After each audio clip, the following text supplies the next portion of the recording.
What's up, DBs? Coach D Magic here to bring you a press man tape from Alabama.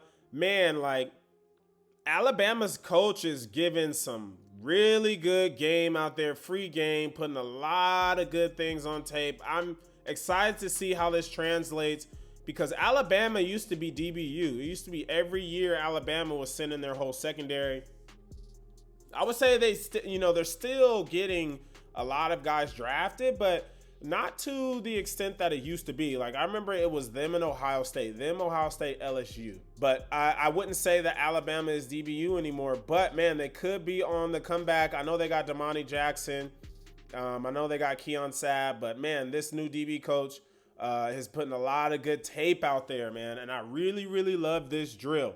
I think everyone should be doing this drill, regardless of what type of press technique you do or you teach. I think you should be doing this drill. So the key to this drill, the reason I like it is because it allows DBs to practice shooting or striking whenever the receiver closes the distance or enters the void. All right.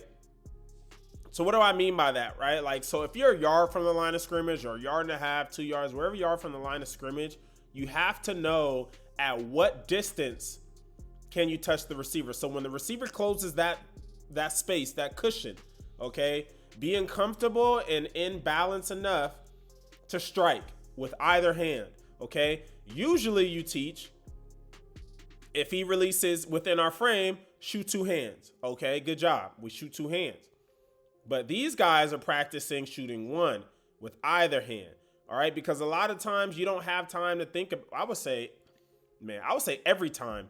There's no time to think about it, right? As soon as it happens, as soon as you see him close that space, you just gotta punch. And these guys are working from an inch back or motor technique, all right? I call it motor because you see how their feet never stop and they're continuing to work back. That's why I call it motor. Some people call it inch, but some people will say inch is something different. But I like that they're giving ground, but they're able to strike on the forward release, okay? So this is a good look about a yard from him, okay? So we should know right away that we're in a position to strike if he moves forward, okay?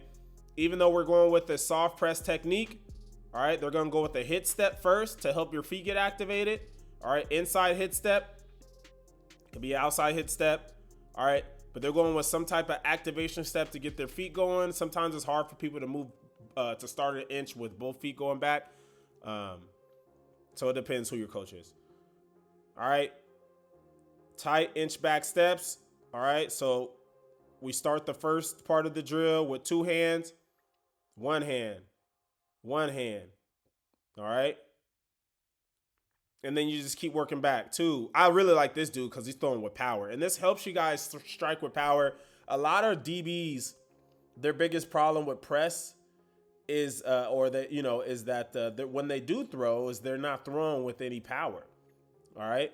This will help you practice generating from your core and your hips, core and hips. I really like number 16. You can tell he's putting power into this. Good job. Okay.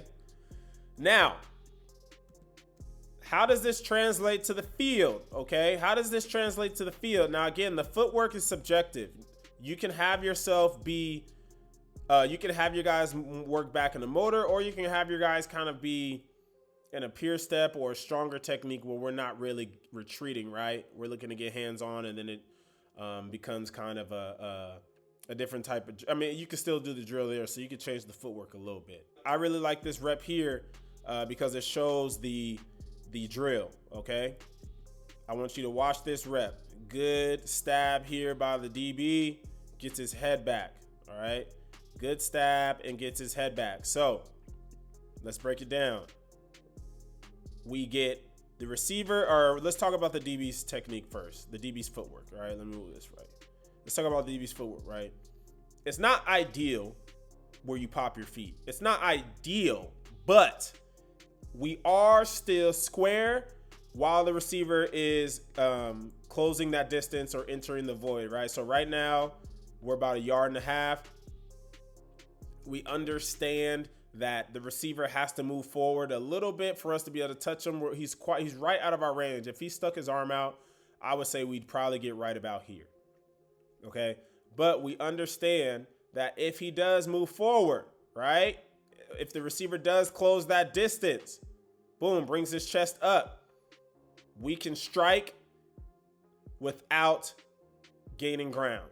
Okay, we can strike without lunging. We can strike without sacrificing our balance and our how can you put it? Yeah, I was just say balance. Sacrificing our balance, our technique, and our fundamentals.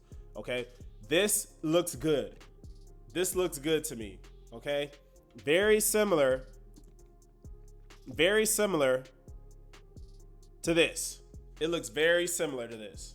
Okay, very similar. So that's why I love this drill. All right.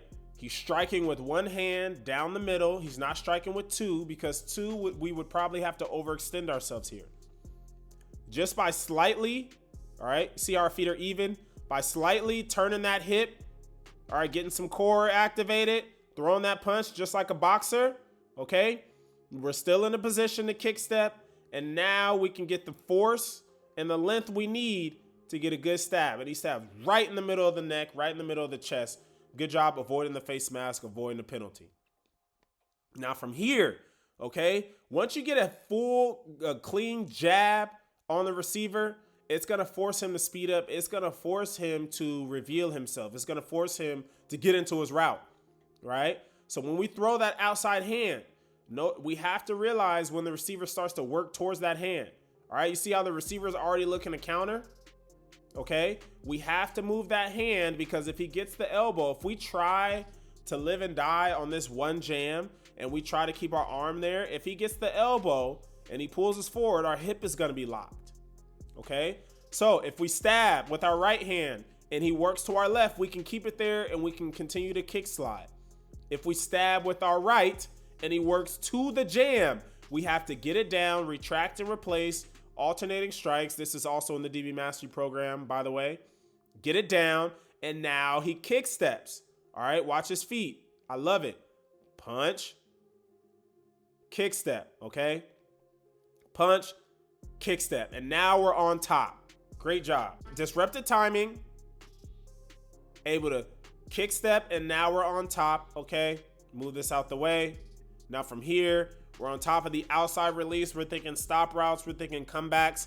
But the closer he gets to the sideline, right? The closer he squeezes himself to the sideline,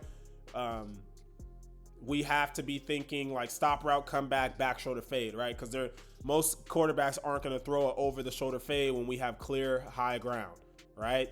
So the DB does a great job. Once the receivers start to look, getting chest to chest, we're in a lead position, okay? And like I said, most quarterbacks are going to back shoulder it when they see us up high. So I really love this Alabama drill. I'm so excited to see if they're able to take this to the season, right? We've seen it on display here. Boom, boom, boom. Staying square, throwing either hand. Staying square, throwing either hand. Throwing either hand, two hands, one hands, what have you. All right, and then we see it in a live rep. All right, stay square. We throw a hand, all right, without compromising balance. Stay on top, make a play.